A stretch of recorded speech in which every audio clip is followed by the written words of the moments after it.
Hi guys, this is Vannessa again from Beyond Your Sun Sign. Welcome to your week April 5th to April 12th. Let's get started.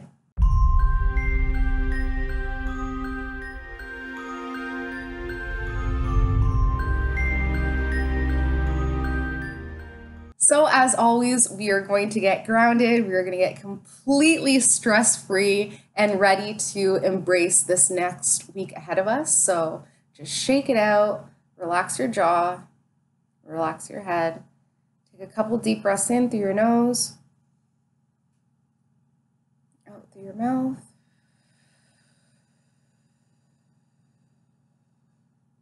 Okay, we are open to receive our blessings from the universe. Okay, so now I want you guys to think of a number between 1 and 3. 1, 2, 3, whichever one is blaring out at you, that is your card reading for the week of April 5th to April 12th. So if you chose number 1, we have the Page of Cups. So this is a young energy. This is a young person who's either Cancer, Scorpio, Pisces coming into your life. They're going to be a little bit more prominent this week in your life, and they're showing you a more compassionate side. So the way that I've always understood relationships is that people don't have in them what we don't possess. So you're not going to notice something in someone unless you have it yourself, the good, the bad, and the ugly, right? You just wouldn't even be able to register it unless you could acknowledge it within yourself, right? So this water sign comes into your life or is more prominently, more of a player in your life this week.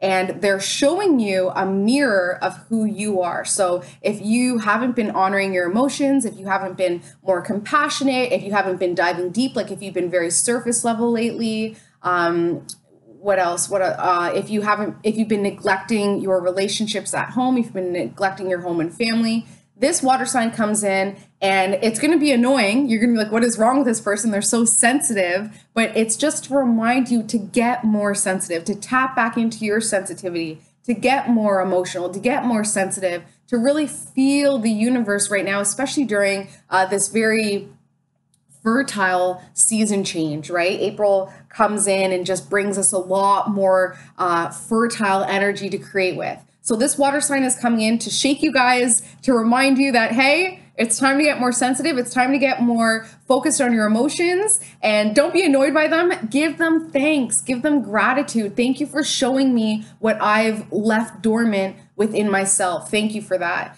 And they're going to be thanking you as well, because you're going to be showing them a lot of their own hidden, secret, deep desires and talents and characteristics that they've laid dormant that you will spark in them as well. So it's a good and very positive exchange of energy this week with this water sign.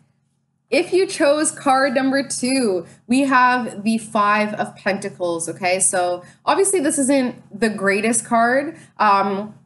It's time to really get back in touch with your finances. So a lot of the times this card pops up because it's a trigger. You know, it's that fear and that poverty mindset that we probably got from our parents, especially if your parents were wartime, or grandparents, passed on generation after generation of just this poverty, this lack mindset. If you find this week, guys, April 5th to April 12th, that you're stressing about money, that you have that fear mentality, that lack mentality, all you have to do is pull yourself back to the first time you remember your situation with money. So that first time, for instance, I'll give you an example.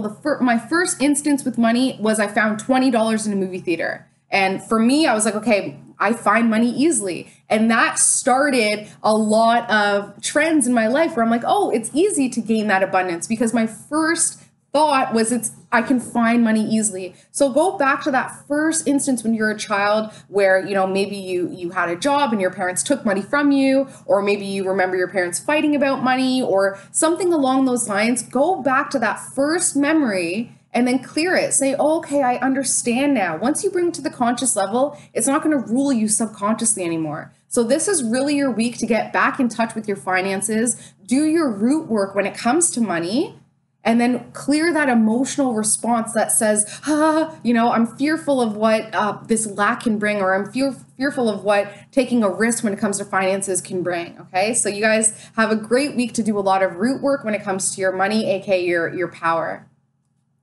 If you chose card number 3, we have the 4 of Cups, which is all about, it's almost like a stubbornness when it comes to your emotions. It's almost like, yeah, I know that emotionally I could embrace this new energy, you know, like a new relationship or a new whatever coming in, or even like somebody else close to you, their new relationship. You know that you can bring in that emotional energy, but you're like, I don't want to. You know, there's quite the stubbornness there because you've done it a certain way for so long that change is creating a lot of friction and resistance within you. But I'm just telling you guys right now, this new energy that comes in, this new emotional energy that's trying to come in, that's been kind of tapping on your window for months now, saying, hey, let me in. It is a very positive thing. And you do have the space to bring this emotional energy in, but it will clear out something else. So there's 3 things at home right now that you're mainly focused on. This 4th thing is tapping, trying to get in. Once it does come in, it's gonna push out the things that are irrelevant to you. So maybe not out of the 3 things, but the little things that add up to one big thing. You know what I mean? So bring it in, embrace it. It's a nice positive change. It's gonna really fill your emotional cup per se. But yeah, embrace it, guys. So that's all I have for you guys. I hope you have an amazing week, and I will see you next week. Love you guys. Bye.